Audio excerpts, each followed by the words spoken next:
ಮೃದುಲಾ ದೊಂತ ಮತ್ತು ಡಾಕ್ಟರ್ ಅರ್ಚನಾ ಸಿಂಗ್ ಅವರು ಸೇರಿ ಈ ಆಕ್ಟ್ ನ ಡ್ರಾಫ್ಟ್ ಮಾಡಿದಾರಂತೆ. ಈ ಮೇನ್ ಡ್ರಾಫ್ಟಿಂಗ್ ಕೆಲಸ ಮಾಡಿರೋದು ಅವರು. ಈ ರೋಹಿತ್ ವೇಮುಲ ಕೇಸ್ ನೋಡಿ ನೀವು, ಅದರಲ್ಲಿ ಕ್ರ್ಯಾಕ್ ಡೌನ್ ಆ ಸ್ಮೃತಿ ಇರಾನಿಯಿಂದ ಅವ್ರು ಲೆಟರ್ ಬರುವಂತ ಪರಿಸ್ಥಿತಿ ಬಂತಲ್ಲ. ಏನಕ್ಕಂದ್ರೆ ಇವರು ಆ ಹೋರಾಟವನ್ನು the kept escalating. This right to resist ಅಂತ ಇದೆಯಲ್ಲ, ಆ ರೈಟ್ ನ ಈ ಕಾಯ್ದೆ ರೆಕಗ್ನೈಸ್ ಮಾಡ್ತಾರೆ. ತುಂಬಾ ದೊಡ್ಡ ರೆಕಗ್ನಿಷನ್ ಅದು. ನಮಸ್ಕಾರ ವಾರ್ತಾ ಭಾರತೀಯ ವೀಕ್ಷಕರಿಗೆ ಈ ವಿಶೇಷ ಸಂದರ್ಶನಕ್ಕೆ ಸ್ವಾಗತ. ನಾನು ಧರ್ಮೇಶ್ ಕುಕನ್ಕೆರೆ. ಈಗ ಇಡೀ ದೇಶಾದ್ಯಂತ UGC ಕಾಯ್ದೆ ಬಗ್ಗೆ ಚರ್ಚೆ ಆಗ್ತಿದೆ, ಪ್ರತಿಭಟನೆಗಳಾಗ್ತಿದ್ದಾವೆ, ಪ್ರಕರಣ ಸುಪ್ರೀಂ ಕೋರ್ಟ್ ಮೆಟ್ಟಿಲನ್ನು ಏರಿದೆ. ಅದರ ಜೊತೆಗೇನೆ ರೋಹಿತ್ ವೇಮುಲ ಆಕ್ಟ್ ಅನ್ನ ತರಬೇಕು ಅನ್ನುವ ನಿಟ್ಟಿನಲ್ಲಿ ಕೂಡ ಚರ್ಚೆ ಆಗ್ತಿದೆ. ಈ ರೀತಿ ಚರ್ಚೆ ಆಗಲಿಕ್ಕೆ ಪ್ರಮುಖವಾಗಿ ಕಾರಣ ಆಗಿರುವಂಥದ್ದು ಕಾಂಗ್ರೆಸ್ ಹೈಕಮಾಂಡ್ ನಾಯಕ ರಾಹುಲ್ ಗಾಂಧಿ ಅವರು. ಯಾಕೆಂದ್ರೆ ರಾಹುಲ್ ಗಾಂಧಿ ಕಾಂಗ್ರೆಸ್ ಸರ್ಕಾರಗಳು ಇಡೀ ದೇಶಾದ್ಯಂತ ರೋಹಿತ್ ವೇಮುಲ ಆಕ್ಟ್ ಅನ್ನ ತರ್ತವೆ ಅಂತೇಳಿ ಘಂಟಾಘೋಷವಾಗಿ ಹೇಳಿದರು. ಅದರಿಂದಾಗಿ ಕರ್ನಾಟಕದಲ್ಲೂ ಕೂಡ ಈ ಆಕ್ಟ್ ಬರುತ್ತೆ ಅನ್ನುವಂತಹ ವಿಶ್ವಾಸ ಇತ್ತು, ಆದರೆ ಬಂದಿಲ್ಲ. ಮತ್ತೆ ಕಾಂಗ್ರೆಸ್ ಸರ್ಕಾರ ಇರುವಂತಹ ತೆಲಂಗಾಣದಲ್ಲೂ ಆ ಥರದ ನಿರೀಕ್ಷೆಗಳಿದ್ವು, ಅಲ್ಲೂ ಕೂಡ ಅದು ನಿರೀಕ್ಷೆ ಈಡೇರಿಲ್ಲ. ಯಾಕೆ ತಡ ಆಗ್ತಿದೆ? ಕಾಂಗ್ರೆಸ್ ಪಕ್ಷದ ಇಚ್ಛಾಶಕ್ತಿಯ ಕೊರತೆಯ ಕಾರಣನ ಅಥವಾ ಬೇರೆ ಏನು ಸಮಸ್ಯೆ? ಜೊತೆಗೆ ರೋಹಿತ್ ವೇಮುಲ ಆಕ್ಟ್ ಮತ್ತು UGCಯ ಹೊಸ ಕಾಯ್ದೆ ಎರಡಕ್ಕೂ ಏನು ಸಾಮ್ಯತೆ ಇದೆ, ಹೇಗೆ ಭಿನ್ನವಾಗಿದ್ದಾವೆ, ಇವೆಲ್ಲವನ್ನ ಮಾತಾಡಲಿಕ್ಕೆ ನಮ್ಮ ಜೊತೆಗೆ ಹಿರಿಯ ಪತ್ರಕರ್ತರಾದಂಥ ಸುದೀಪ್ ಮಂಡಲ್ ಇದ್ದಾರೆ. ಅವ್ರ ಜೊತೆ ಮಾತಾಡ್ತೀನಿ. ಅದಕ್ಕೆ ಮೊದಲು ನಾನು ನಿಮಗೆ ಒಂದು ಚಿಕ್ಕ ಮನವಿಯನ್ನು ಮಾಡ್ತೀನಿ. ನೀವು ಇನ್ನೂ ವಾರ್ತಾ ಭಾರತಿಯನ್ನು ಸಬ್ಸ್ಕ್ರೈಬ್ ಮಾಡಿಲ್ಲ ಅಂದರೆ ದಯವಿಟ್ಟು ಸಬ್ಸ್ಕ್ರೈಬ್ ಮಾಡಿ, ಲೈಕ್ ಮಾಡಿ, ಶೇರ್ ಮಾಡಿ ಮತ್ತು ಬೆಲ್ ಬಟನನ್ನು ಪ್ರೆಸ್ ಮಾಡಿ. ಈಗ ಸುದೀಪ್ ಮಂಡಲ್ ಜೊತೆಗೆ ನಾವು ಮಾತುಕತೆಯನ್ನು ಶುರು ಮಾಡ್ತೀವಿ. ಕಾರ್ಯಕ್ರಮಕ್ಕೆ ಸ್ವಾಗತ. ಮೊದಲನೇದಾಗಿ ಈ ಕಾಯ್ದೆ, ರೋಹಿತ್ ವೇಮುಲ ಕಾಯ್ದೆ ಯಾಕೆ ಬಹಳ ಅಗತ್ಯ, ಆಮೇಲೆ ಕಾಯ್ದೆ ಏನೇನ ಹೇಳುತ್ತೆ? ರೈಟ್. ಮೊದಲನೇದಾಗಿ ನೀವು ಈ ರೋಹಿತ್ ವೇಮುಲ ಕಾಯ್ದೆ ಬಗ್ಗೆ ಮಾತಾಡುವಾಗಲೇ ಒಂದು UGCಯ ವಿವರ ಕೊಟ್ಟರೆ ನೀವು, ಯಾಕಂದ್ರೆ ಇಡೀ ದೇಶದಿಂದ ಅದು ಚರ್ಚೆ ಆಗ್ತಿದೆ, ಆ ಒಂದು ಸಂದರ್ಭ ಸೃಷ್ಟಿ ಆಗಿದೆ. ಸೊ ಫಸ್ಟ್ ಅಂಡ್ ಫಾರ್ಮೋಸ್ಟ್ ಆ UGC ಗೈಡ್ಲೈನ್ಸ್ಗೂ ರೋಹಿತ್ ವೇಮುಲ ಆಕ್ಟ್ಗೂ ಅಥವಾ ಅಫ್ಕೋರ್ಸ್ ಇದು ಜಸ್ಟ್ ಡ್ರಾಫ್ಟ್ ಆಗಿದೆ, ಸೊ ಇಟ್ಸ್ ಬಿಲ್. ಅದಕ್ಕೂ ಇದಕ್ಕೂ ವ್ಯತ್ಯಾಸ, ಮೇನ್ ವ್ಯತ್ಯಾಸ ಏನಂತ ಹೇಳಿದ್ರೆ, ರೋಹಿತ್ ವೇಮುಲ ಕಾಯ್ದೆ ಬಂದು ದಲಿತರು ಮತ್ತು ಆದಿವಾಸಿಗಳ ಬಗ್ಗೆ ಮಾತ್ರ ಫೋಕಸ್ ಆಗಿದೆ. It is purely for scheduled caste and scheduled tribes. UGC guidelines ಅದು scheduled caste, scheduled tribe students ಮತ್ತೆ ಫ್ಯಾಕಲ್ಟೀಸ್ ಅವ್ರ ಬಗ್ಗೆ ಸ್ಪೆಷಲ್ ಮೆನ್ಷನ್ ಮಾಡುತ್ತೆ. ಆದ್ರೆ it is not only for SC/ST. ಅದರಲ್ಲಿ ಕಂಡಂಗೆನೆ ಸುಮಾರಷ್ಟೆಲ್ಲ ಸೇರಿಸಿದರು. ಅದು ಎಷ್ಟು ಸರಿ, ಅದೆಷ್ಟು ಸೂಕ್ತ ಅನ್ನೋದು ನಾವು ಡಿಸ್ಕಸ್ ಮಾಡ್ಬೋದು. ಇಂಡೈರೆಕ್ಟ್ಲಿ ಜನರಲೈಸ್ ಮಾಡ್ತಿದ್ದಾರೆ. ನಾವು ದಲಿತ್ ಲೈವ್ಸ್ ಮ್ಯಾಟರ್ ಅಂತ ಒಂದು ಮಾತಾಡಿದ್ರೆ ಅದನ್ನ ಕೌಂಟರ್ ಮಾಡ್ಲಿಕ್ಕೆ ಕೆಲವೊಬ್ರು ಆಲ್ ಲೈವ್ಸ್ ಮ್ಯಾಟರ್ ಅಂತ ಹೇಳ್ತಾರೆ. ಸೊ ವಿಷಯ ಇರುತ್ತೆ ಅಂದ್ರೆ all lives do matter, okay, but the lives which are being last they matter more. ಯಾವ ಜೀವನಗಳು ಕರ್ಕೊಂಡು ಹೋಗ್ತಾ ಇದ್ದಾವೆ ಆ ಜೀವನಗಳ ಬಗ್ಗೆ ನಮ್ಗೆ ಹೆಚ್ಚು ಗಮನ ಕೊಡ್ಬೇಕಾಗತ್ತೆ ಅಂತ ವಿಷಯ ಇಲ್ಲಿರೋದು. ಅಂಡ್ ರೋಹಿತ್ ವೇಮುಲ ಕಾಯ್ದೆ ಅವರ ಹೆಸರಿಂದಲೇ ಗೊತ್ತಾಗುತ್ತೆ. ರೋಹಿತ್ ಸತ್ತದ್ ಹೇಗೆ? ರೋಹಿತ್ ಆ ಕ್ಯಾಂಪಸ್ ಅಲ್ಲಿ ತೀರಿ ಹೋಗಿದ್ದು ಜಾತಿ ನಿಂದನೆ ಮತ್ತು ಒಂದು ಕ್ಯಾಸ್ಟಿಸ್ಟ್ ಹ್ಯಾರಸ್ಮೆಂಟ್ ಇಂದ ಫೈನಲ್ ಎಕ್ಸ್ಟ್ರೀಮ್ ಸ್ಟೆಪ್ ನ ಅವ್ರು ತಗೋತಾರೆ. ಅದಾದ ನಂತರ ಇಡೀ ಭಾರತದಲ್ಲಿ ಅವರ ಒಂದು ಹೆಸರು ಎಲ್ಲ ಕಡೆ ಸ್ಪ್ರೆಡ್ ಆಗುತ್ತೆ ಮತ್ತು ಅವರು ಒಂದು ರೀತಿಯಲ್ಲಿ ಅಂಬೇಡ್ಕರ್ ಸ್ಟೂಡೆಂಟ್ ಐಕನ್ ಆಗಿ ಬೆಳೆದು ಬರ್ತಾರೆ. ಯಾಕೆ? ಇಟ್ಸ್ ನಾಟ್ ಜಸ್ಟ್ ಬಿಕಾಸ್ ಈ ಡೈಡ್ ಆರ್ ಬಿಕಾಸ್ ಈ ಲೆಫ್ಟ್ ಒಂದು ನೋಟ್ ಬಿಟ್ಟು ಹೋದ್ರು ಅವರು, ಒಂದು ಶ್ಯಾಡೋಸ್ ಟು ಸ್ಟಾರ್ಸ್ ಅಂತಾರೆ note letter. It is because ಆ ಎಕ್ಸ್ಪೀರಿಯನ್ಸ್ ಬಗ್ಗೆ ಏನು ಮಾತಾಡ್ತಾರೆ ಅವರು. ಫಾರ್ ಎಕ್ಸಾಂಪಲ್ ಅದರಲ್ಲಿ ಒಂದು ವಿವರ ಇದೆ, saying that the life of human being is reduce to a number to a digit. ಆ ತರ ವಿಷಯಗಳನ್ನ ಅವರು ಅದ್ರ ಬಗ್ಗೆ ಮಾತಾಡುವಾಗ lot of people connected to him and that is why he became ಒಂದು ರೀತಿಯಲ್ಲಿ ನ್ಯಾಷನಲ್ ಲೆವೆಲ್ ಐಕಾನ್. ಅಂಡ್ ಅವರು 2016 ಆ ಡೆತ್ ಆಗುತ್ತೆ. ಆದ ತಕ್ಷಣ ಈ ಒಂದು ಕಾಲ್ ಬರುತ್ತೆ, ರೋಹಿತ್ ಕಾಯ್ದೆ ಬೇಕು ಅಂತ ಹೇಳಿ. ಸೊ ಅಲ್ಲಿಂದ ಸ್ಟಾರ್ಟ್ ಆಗಿರೋ ಒಂದು ಕರೆ, ಅದು ಕಡೆಗೂ ಬಂದು ಕರ್ನಾಟಕದಲ್ಲಿ ಹೆಂಗೆ ಒಂದು ರೀತಿಯಲ್ಲಿ ಡ್ರಾಫ್ಟ್ ಆಯಿತು. ಅದು ದಟ್ಸ್ ಆಕ್ಚುಲಿ ಒಂದು ನಮಗೆ ಆಸ್ ಕನ್ನಡಿಗರು ನಮಗೆ ಒಂದು ಹೆಮ್ಮೆಯ ವಿಷಯ, ಬಟ್ ಒಂದು ಗೊಂದಲದ ವಿಷಯ ಕೂಡ ಅದು. ಯಾಕಂದ್ರೆ ತೆಲಂಗಾಣದಲ್ಲಿ ಏನಕ್ಕೆ ಆಗಿಲ್ಲ ಅದು. ಆ ತೆಲಂಗಾಣದಲ್ಲೂ ಕೂಡ ಒಂದು ಕಾಂಗ್ರೆಸ್ ಸರ್ಕಾರ ಬಂದಿದೆ, ಅಲ್ಲಿ ಕೂಡ ಒಂದು ಅಲ್ಲೇ ಹುಟ್ಟು ಬಂದಿದ್ವು ಈ ಚಳುವಳಿ. So that is the thing. So but ಪ್ರಾಸ್ತಾವಿಕವಾಗಿ ಸ್ಟಾರ್ಟಿಂಗ್ ಅಲ್ಲಿ ಮಾತಾಡ್ಬೇಕಂತ ಹೇಳಿದ್ರೆ ನೀವು ಕೇಳಿದ್ರೆ what is the difference between the UGC and the Rohit Vemula ಕಾಯ್ದೆ. The Rohit Vemula ಕಾಯ್ದೆ is focused on SC/ST. Okay, and we can discuss further as to what are the special features of this Rohit Act. Okay, ನನಗೆ ರೋಹಿತ್ ವೇಮುಲಾ ಕಾಯ್ದೆ ಪರಿಶಿಷ್ಟ ಜಾತಿ, ಪಂಗಡ, ಆದಿವಾಸಿಗಳು ಇವರಿಗೆಲ್ಲರಿಗೂ ಹೇಗೆ ರಕ್ಷಣೆ ಕೊಡುತ್ತೆ ಅನ್ನೋದನ್ನ ಹೇಳಿ ಅಂತ. ಆ ಡ್ರಾಫ್ಟ್ನ ನಾನು ಪೂರ್ತಿ ಅದನ್ನು ಆಕ್ಸೆಸ್ ಮಾಡೋಕ್ಕಾಗಿಲ್ಲ, ಯಾಕಂದರೆ ರೈಟ್ ನಾವು ಇಟ್ಸ್ ಎ ಸೀಕ್ರೆಟ್ ಡಾಕ್ಯುಮೆಂಟ್. ಸರ್ಕಾರ ಮತ್ತು ರೋಹಿತ್ ವೇಮುಲಾ ಕಾಯ್ದೆ ಚಳುವಳಿ ಅಂತ ಮಾಡ್ಕೊಂಡಿದ್ದಾರೆ ಕರ್ನಾಟಕದಲ್ಲಿ. ಸೊ ಆ ಚಳುವಳಿಯಲ್ಲಿ ಮಾವಲಿ ಶಂಕರ್ ಅವರು, ಹುಲಿಕುಂಟೆ ಮೂರ್ತಿ ಅವರು, ಅಶ್ವಿನಿ KP, ಯುನೈಟೆಡ್ ನೇಷನ್ಸ್ಲಿ ಸ್ಪೆಷಲ್ ರ್ಯಾಪೋರ್ಟಿಯರ್ ಫಾರ್ ರೇಸ್ ಅಂತ ಹೇಳಿ ಅವರು, ಮತ್ತು 3 ಜನ ಇಬ್ಬರು ಲಾಯರ್ಸು, ಅವರು ಕೂಡ ದಲಿತ ಹೆಂಗಸರು. ಓಕೆ, ಡಾಕ್ಟರ್ ಆಶ್ನಾ ಸಿಂಗ್ ಅಂತ, she is a professor in national law school. Mridula Vanagamudi ಅಂತ, she is an advocate. Dontha Prashant, this is a very important name. Dontha Prashant ಯಾರು ಅಂತ ಹೇಳಿದ್ರೆ, Dontha Prashant is one of the 5 students who was suspended along with Rohit Vemula in 2016. Okay. And ದೊಂತಾ Prashant ಬಂದು ಆ ಕೇಸಲ್ಲಿ ಸ್ಮೃತಿ ಇರಾನಿ ವಿರುದ್ಧ ಒಂದು case ಇದೆ, ನಿಮ್ಗೆ ಗೊತ್ತಿರಬಹುದು, ಈ ರೋಹಿತ್ ವೇಮುಲಾ ಇದರಲ್ಲಿ. ದಟ್ ಕೇಸ್ ಕಂಪ್ಲೇಂಟ್ ಬಂದು ದೊಂತಾ ಪ್ರಶಾಂತ್. ಅಂಡ್ ಲಕಿಲಿ ಇವಾಗ ಅವರು ಬೆಂಗಳೂರಲ್ಲಿ ಒಂದು ಯೂನಿವರ್ಸಿಟಿಯಲ್ಲಿ ಪ್ರೊಫೆಸರ್ ಇದ್ದಾರೆ. ದೊಂತಾ ಪ್ರಶಾಂತ್ ಈ ಪರ್ಟಿಕ್ಯುಲರ್ ನೀವು ಕೇಳಿರ್ಬೋದು, ಸ್ಮೃತಿ ಇರಾನಿ ವಿರುದ್ಧ ಒಂದು SC/ST ಅಟ್ರಾಸಿಟೀಸ್ ಕೇಸ್ ಇದೆ. ಸುಮಾರಷ್ಟು BJP ABVP ಲೀಡರ್ಸ್ಗಳು, she is one of the accused. Smriti Irani is one of the accused. Danta Prashant is one of the complainants, and he is also he was the face of the movement. 2016 ಅಲ್ಲಿ Rohit Vemula movement ಏನಿತ್ತು, ಆ ಇಡೀ ಇದಕ್ಕೆ ದೊಂತಾ ಒಂದು face ಆಗಿತ್ತು. So ಈ ಮೃದುಲಾ, ದೊಂತಾ ಮತ್ತು doctor Ashna Singh ಅವರು ಸೇರಿ ಈ ಆಕ್ಟ್ ನ ಡ್ರಾಫ್ಟ್ ಮಾಡಿದಾರಂತೆ. ಈ ಮೇನ್ ಡ್ರಾಫ್ಟಿಂಗ್ ಕೆಲಸ ಮಾಡಿರೋದು ಅವರು. ಅವ್ರ ಸುತ್ತಲೂ ಸುಮಾರಷ್ಟು ಜನ ಲಾಯರ್ಸು, ಲೀಗಲ್ ಎಕ್ಸ್ಪರ್ಟ್ಸ್ ಎಲ್ಲ ಸೇರ್ಕೊಂಡು ಇದನ್ನು ಮಾಡಿದ್ದಾರೆ. ಸೊ ದೇರ್ಫೋರ್ ನನಗೆ ಸ್ವಲ್ಪ ಆಕ್ಸೆಸ್ ಸಿಕ್ಕಿದೆ ಹೊರತು I don't know the full details of the draft. What I know is that, and this I think is very very important, is that ಈ ರೋಹಿತ್ ಕಾಯ್ದೆಗೆ ರೆಫರೆನ್ಸ್ ಏನು, ಸಡನ್ ಆಗಿ ಏನೊಂದು ಹುಟ್ಕೊಂಡು ಬರೋದಿಲ್ಲ. ಅದಕ್ಕೆ ಒಂದು ಲೀಗಲ್ ಒಂದು ಹಿಸ್ಟ್ರಿ ಇರಬೇಕು. So the legal connection is to the SC/ST atrocities act. ಈ ರೋಹಿತ್ ಕಾಯ್ದೆ ಒಂದು ರೀತಿಯಲ್ಲಿ SC/ST ಆಕ್ಟಿನ ಒಂದು ಸಿವಿಲ್ ಇಂಟರ್ಪ್ರಿಟೇಷನ್, ಅಥವಾ ಅಟ್ರಾಸಿಟೀಸ್ ಕಾಯ್ದೆ ಒಂದು ಕ್ರಿಮಿನಲ್ ಲಾ ಆಗಿದ್ರೆ ಅದರ ಒಂದು ಸಿವಿಲ್ ಇಂಟರ್ಪ್ರಿಟೇಷನ್ ಬಂದು ರೋಹಿತ್ ವೇಮುಲಾ ಕಾಯ್ದೆ. ಯಾಕಂದ್ರೆ ಅಟ್ರಾಸಿಟೀಸ್ ಕಾಯ್ದೆಯಲ್ಲಿ ಜೈಲ್ ಆಗ್ಬೋದು, ತುಂಬಾ ಸ್ಟ್ರಿಂಜೆಂಟ್ ಪನಿಷ್ಮೆಂಟ್ಸ್ ಇದೆ, ನಿಮ್ಗೆ ಗೊತ್ತಿಲ್ಲ.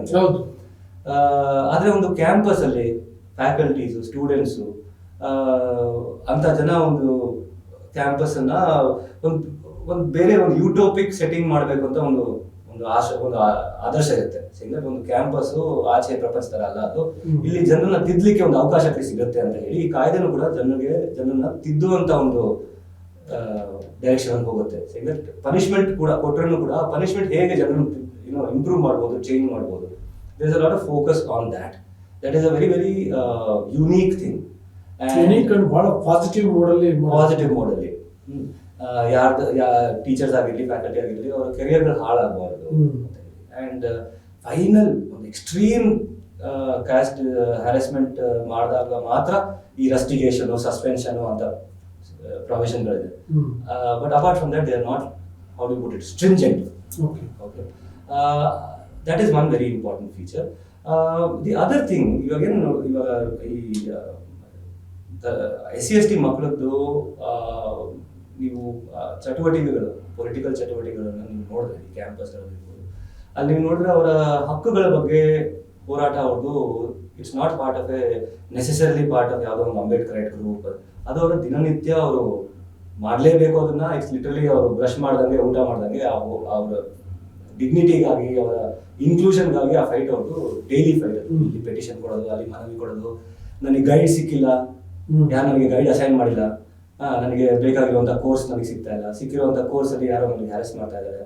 So many things can happen, and therefore the life of many thousands of Dalits and Adivasi students is defined by this daily struggle.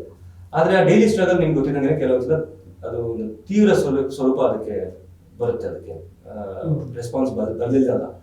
And ಆ ತೀವ್ರವಾದಾಗಲೇ ಕ್ರ್ಯಾಕ್ ಡೌನ್ ಆಗುತ್ತೆ. ಈ ರೋಹಿತ್ ವೇಮುಲಾ ಕೇಸ್ ನೋಡಿ ನೀವು, ಅದರಲ್ಲಿ ಕ್ರ್ಯಾಕ್ ಡೌನ್ ಆ ಸ್ಮೃತಿ ಇರಾನಿಯಿಂದ ಅವ್ರು ಲೆಟರ್ ಬರುವಂತ ಪರಿಸ್ಥಿತಿ ಬಂತಲ್ಲ. ಏನಕ್ಕಂದ್ರೆ ಇವರು ಆ ಹೋರಾಟವನ್ನು the kept escalating. So one of the important things in the Rohith Vemula act is the recognition of the right to fight against discrimination. ಯಾಕಂದ್ರೆ ಯೂನಿವರ್ಸಿಟಿಗಳು ಏನ್ ಮಾಡ್ತಾರೆ, ಇದು ಇಲ್ಲಿಗಲ್ ಆಕ್ಟಿವಿಟಿ, ಇವರು ಕಿಡಿಗೇಡಿಗಳು, ಈ ಗೂನ್ಸ್, ಪ್ರತಿಭಟನೆ ಮಾಡೋದೇ ತಪ್ಪು. ಪ್ಲಸ್ ಕೆಲವೊಂದು ವರ್ಗಗಳಿಂದ ಬರೋರು ಪ್ರತಿಭಟನೆ ಮಾಡಿದ್ರೆ ಅವ್ರನ್ನ ಗೂನ್ಸ್ ಅಂತಾರೆ. ಮುಸ್ಲಿಂ ಸ್ಟೂಡೆಂಟ್ಸ್ ಪ್ರೊಟೆಸ್ಟ್ ಮಾಡಿದ್ರೆ ಅವ್ರ ಗೂನ್ಸ್, ಅವ್ರ ಟೆರರಿಸ್ಟ್ ಸ್ಟೇಟ್ ಅವೇ, ದೇ ಆರ್ ನಾಟ್ ಹೋರಾಟಗಾರರು, they are immediately terrorist. Dalits are doing it. Particularly in Telangana ನೀವು ಸ್ಟೂಡೆಂಟ್ ಹಿಸ್ಟ್ರಿ ನೋಡ್ಕೊಂಡು ಹೋದ್ರೆ ಯಾವುದೇ ದಲಿತ ಚಳವಳಿಗಳಲ್ಲಿ ಸ್ಟೂಡೆಂಟ್ ಚಳವಳಿಗಳಲ್ಲಿ ನೋಡಿದ್ರೆ ಲಾಟ್ ಆಫ್ ಟೈಮ್ಸ್ ಈ ಮಾವೋಯಿಸ್ಟ್ ಹಿಂಗಿಂಗ್ ಅಂತ ಹೇಳಿ ಅವ್ರಿಗೆ ಒಂಥರ ಫಾಲ್ಸ್ ಕೇಸಸ್ ಅಲ್ಲಿ ಫಿಕ್ಸ್ ಮಾಡಿ ಹಾಕುವಂಥದ್ದೆಲ್ಲ ಇತಿಹಾಸ ಇದೆ. So this right to resist ಅಂತ ಇದೆಯಲ್ಲ, ಆ ರೈಟ್ ನ ಈ ಕಾಯ್ದೆ ರೆಕಗ್ನೈಸ್ ಮಾಡ್ತಾರೆ. ತುಂಬಾ ದೊಡ್ಡ ರೆಕಗ್ನಿಷನ್ ಅದು. ಸೊ ಈಗ ಈ ರೋಹಿತ್ ವೇಮುಲಾ ಕಾಯ್ದೆ ನೀವು ಎಷ್ಟೊತ್ತು ಅದು ಹೇಗೆ ಕಾಯ್ದೆ ಇದೆ ಅನ್ನೋದನ್ನ ಹೇಳಿದ್ರಿ. ನಿಮ್ಗೆ ಇನ್ನೊಂದು ಗೊತ್ತಿರುತ್ತೆ, as A senior journalist, government, Karnataka government ಇದನ್ನ ಕಾಯ್ದೆನ ತರಲಿಕ್ಕೆ ತಡ ಮಾಡ್ತಿದೆ. ಯಾಕೆ ತಡ ಮಾಡ್ತಿದೆ ಅಂತ ನಿಮ್ಗೆ ಗೊತ್ತಿರುತ್ತೆ. Can you explain? ಕಾಂಗ್ರೆಸ್ ನಮ್ಗೆ ಗೊತ್ತಿದ್ದಂಗೆ, ನಿಮಗೂ ಗೊತ್ತಿದ್ದಂಗೆ, it is not Rahul Gandhi, it is not Mallikarjun Kharge, it is not some H C Mahadevappa, it's not some Jarkiholi, it is also D K Shivakumar, it is also Revanth Reddy. ಇತಿಹಾಸ ನೋಡ್ಕೊಂಡು ಹೋದ್ರೆ ಯಾರ್ಯಾರೋ ಸಿಗ್ತಾರೆ ಸರ್ ನಿಮಗೆ ಅದರಲ್ಲಿ. ಮಾಸ್ ಮರ್ಡರ್ಸ್ ಬೇಕಾದ್ರೆ ಸಿಗ್ತಾರೆ ನಿಮಗೆ, as we saw in the Delhi riots. So therefore in every ಸಾರಲ್ಲೂ ಅವರೇ, ಸಾಂಬಾರಲ್ಲೂ ಅವರೇ. ಓಕೆ, ಉಪ್ಪಿದ್ದಂಗಿದ್ದಾರೆ ಅವರು. Okay, and therefore what are the mean ಉಪ್ಪಿದ್ದಂಗಿದ್ದಾರೆ ಅಂತ ಹೇಳಿದ್ರೆ ಬಲಪಂಥೀಯರು ಇದ್ದಾರೆ, ಎಡಪಂಥೀಯರು ಇದ್ದಾರೆ, ಯಾವುದೇ ಪಂಥಿ ಇಲ್ಲದೆ ಇರೋಲ್ಲ. ಈಗ ನೋಡಿ ಸರ್, ರಾಹುಲ್ ಗಾಂಧಿ ಅವರು ಅದನ್ನ ಬಹಳ ಕ್ಲಿಯರ್ ಆಗಿ ಹೇಳ್ತಿದ್ದಾರೆ, ರೋಹಿತ್ ವೇಮುಲಾ ಕಾಯ್ದೆ ಬೇಕು ಅಂತ.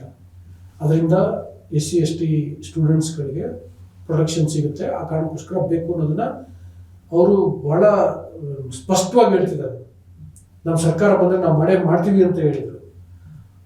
ಅಂದ್ರೆ ಹೈಕಮಾಂಡ್ನ ಸಪೋರ್ಟ್ ಇದೆ ಅಂತ ತಾನೇ ಅರ್ಥ.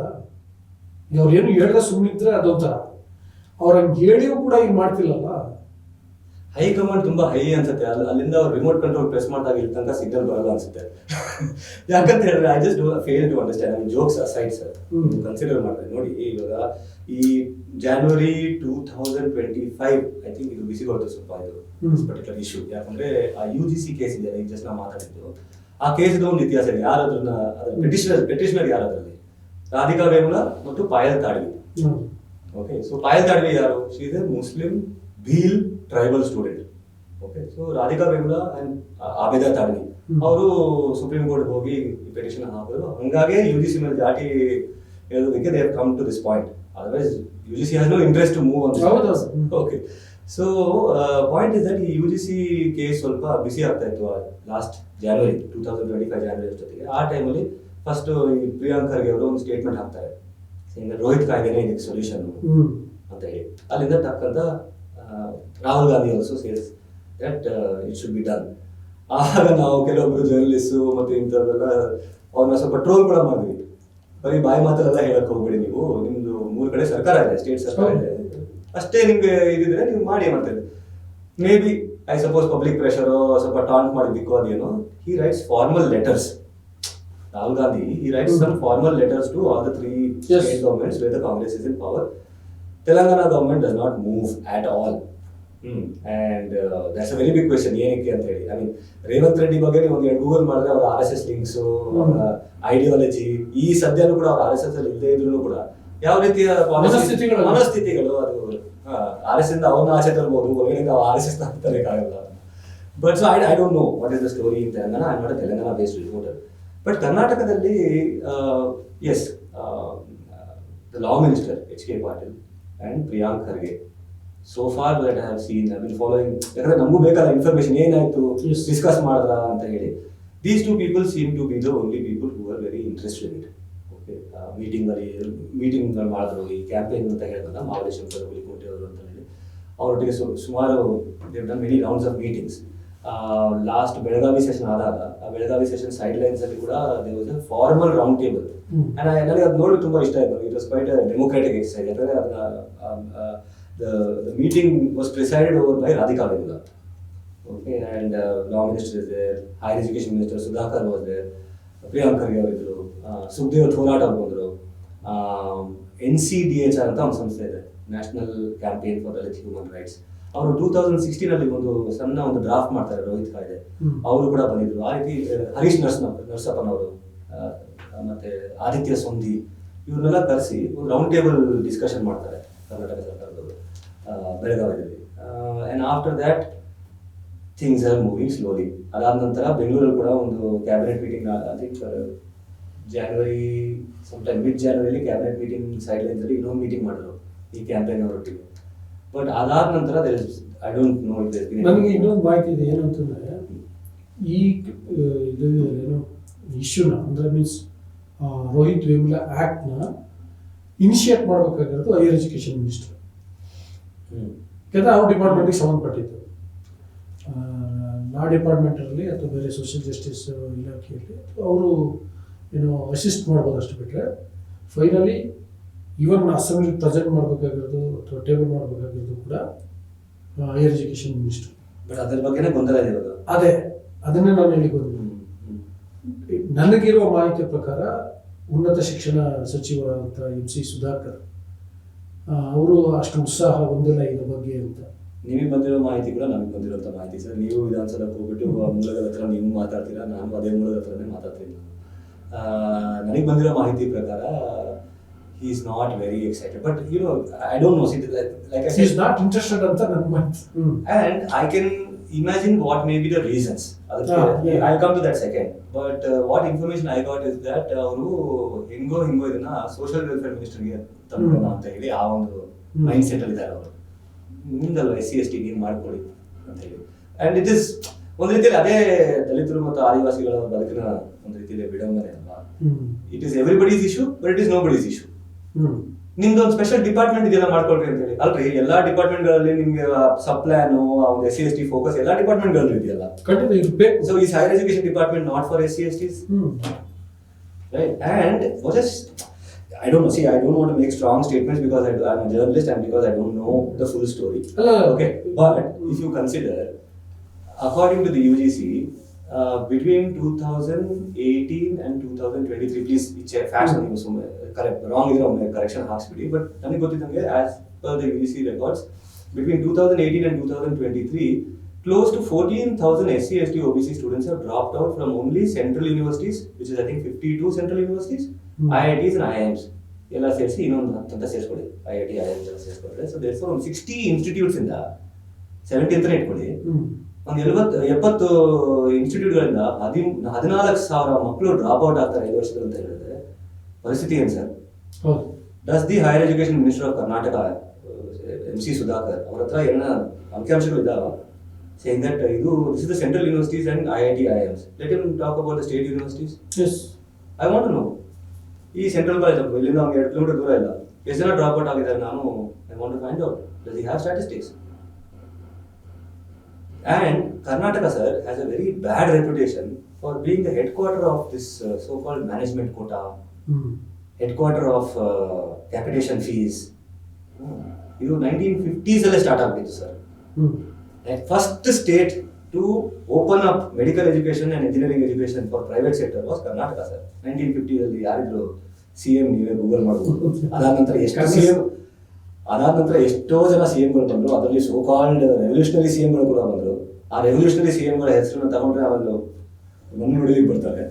But fact of the matter, even that so called revolutionary CM who did land reforms, who said Ahinda, who did all these big things, on the other side, if you look at it, his source of money was private medical colleges and engineering colleges.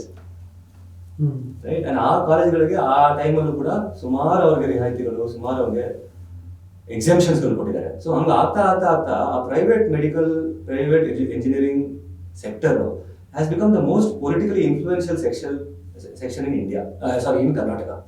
ಯಾವುದೇ ಸರ್ಕಾರ ಬಂದರೂ ಹೋಗ್ಬಿಟ್ಟು ಅಲ್ಲೊಂದು ನೀವೇ ಈಗ ಈ ಥರದ ಈ ಬಾಹ್ಯ ಒತ್ತಡಗಳ ಕಾರಣಕ್ಕೋಸ್ಕರ ಉನ್ನತ ಶಿಕ್ಷಣ ಸಚಿವ MC ಸುಧಾಕರ್ ಮಾಡ್ತಾ ಇಲ್ಲ ಈ ರೋಹಿತ್ ವೇಮುಲಾ. ಈ ಒತ್ತಡ ಅಂತೂ ಖಂಡಿತ ಇದೆ ಸರ್. ಈ ಕಾರಣಕ್ಕಾಗಿ ಅವ್ರು ಮಾಡ್ತಾ ಇಲ್ಲ ಅಂತ ಹೇಳಲಿಕ್ಕೆ ನಾನು ಯಾರು? Okay, I am just saying that ಈ ಕಂಡೀಷನ್ಸ್ ಹಿಂಗಿದೆ. ಬಿಕಾಸ್ ಯಾರೇ ಒಬ್ಬ ಹೈಯರ್ ಎಜುಕೇಶನ್ ಮಿನಿಸ್ಟರ್ ಆಗಬೇಕು ಅಂತ ಹೇಳಿದ್ರೆ first and foremost he has to keep the private education sector happy sir. Correct? If you're a health minister, you have to keep the private hospitals happy. Right? If you're a higher education minister, you have to keep the private fellows happy. Okay?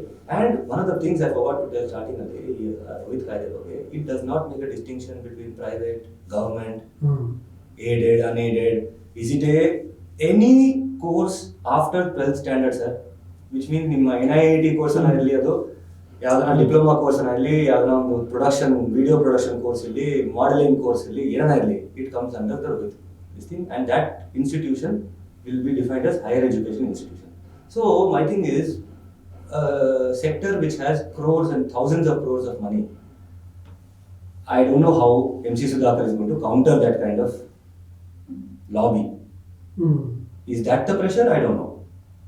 What I know is that private universities, private colleges, ಅವ್ರಿಗೆ ಗೊತ್ತು ಎಲ್ಲಿ ನಮ್ಗೆ advantage ಇದೆ, ಎಲ್ಲಿ ನಮ್ಗೆ disadvantage ಇದೆ ಅಂತ ಹೇಳಿ, which side of the toast is ಬಟರ್ಡ್ ಅಂತ ಹೇಳ್ತೀವಲ್ಲ. ಸೊ ಈ ತರ ಮಾಹಿತಿ ಇನ್ಫಾರ್ಮೇಶನ್ ಬಂದ ತಕ್ಷಣ I will not be surprise, ದುಡ್ಡು ಕೊಟ್ಟು ಬೇಕಾದ್ರೆ ಅವ್ರು ಯಾರೋ ಲಾಬಿಗೆ ಕಳಿಸ್ತಾರೆ ಬೇಕಾದ್ರೆ. It has happened in the past.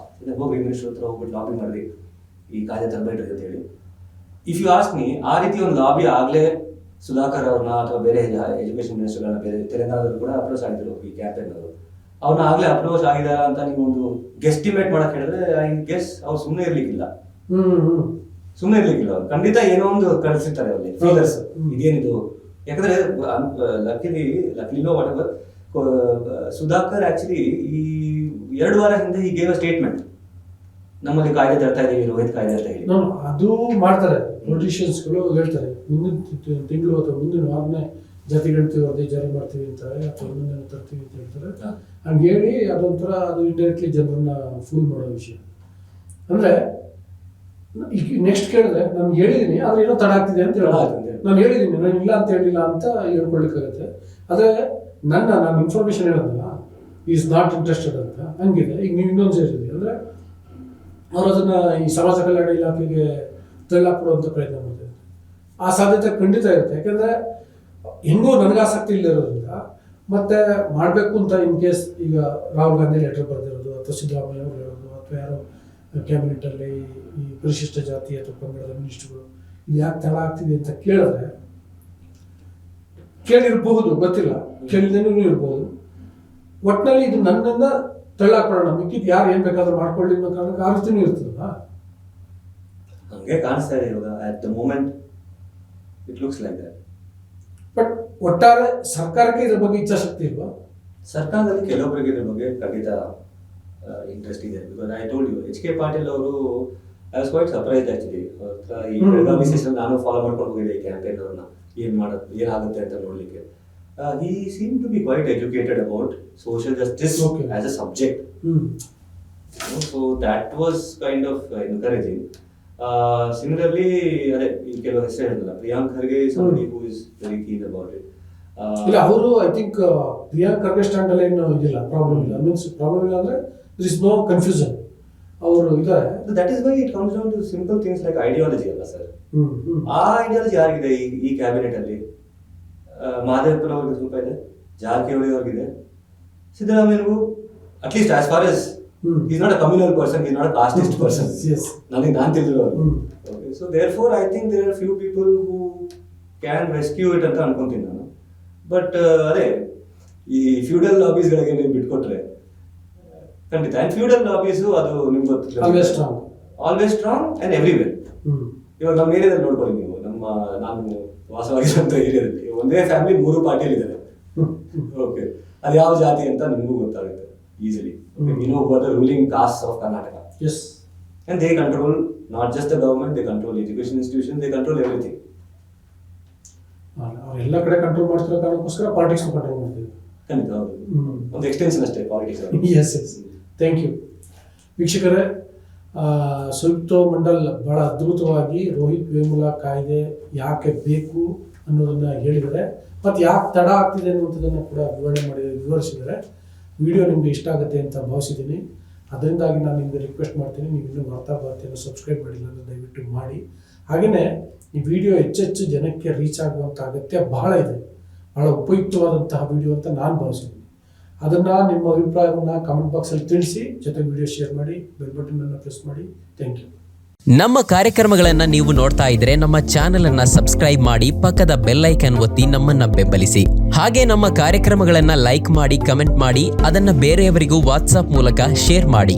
ನೀವು ಹೀಗೆ ಮಾಡಿದಾಗ ನಮ್ಮ ಚಾನೆಲ್ ಇನ್ನಷ್ಟು ಮತ್ತಷ್ಟು ಜನರಿಗೆ ತಲುಪಲು ನೀವು ನಮ್ಮೊಂದಿಗೆ ಸಹಕರಿಸಿದ ಹಾಗಾಗುತ್ತೆ. ಇದು ನೀವು ಯಾವುದೇ ಖರ್ಚಿಲ್ಲದೆ ಕೆಲವೇ ಸೆಕೆಂಡುಗಳಲ್ಲಿ ನೀಡಬಹುದಾದ ಸಹಕಾರ. ಧನ್ಯವಾದಗಳು.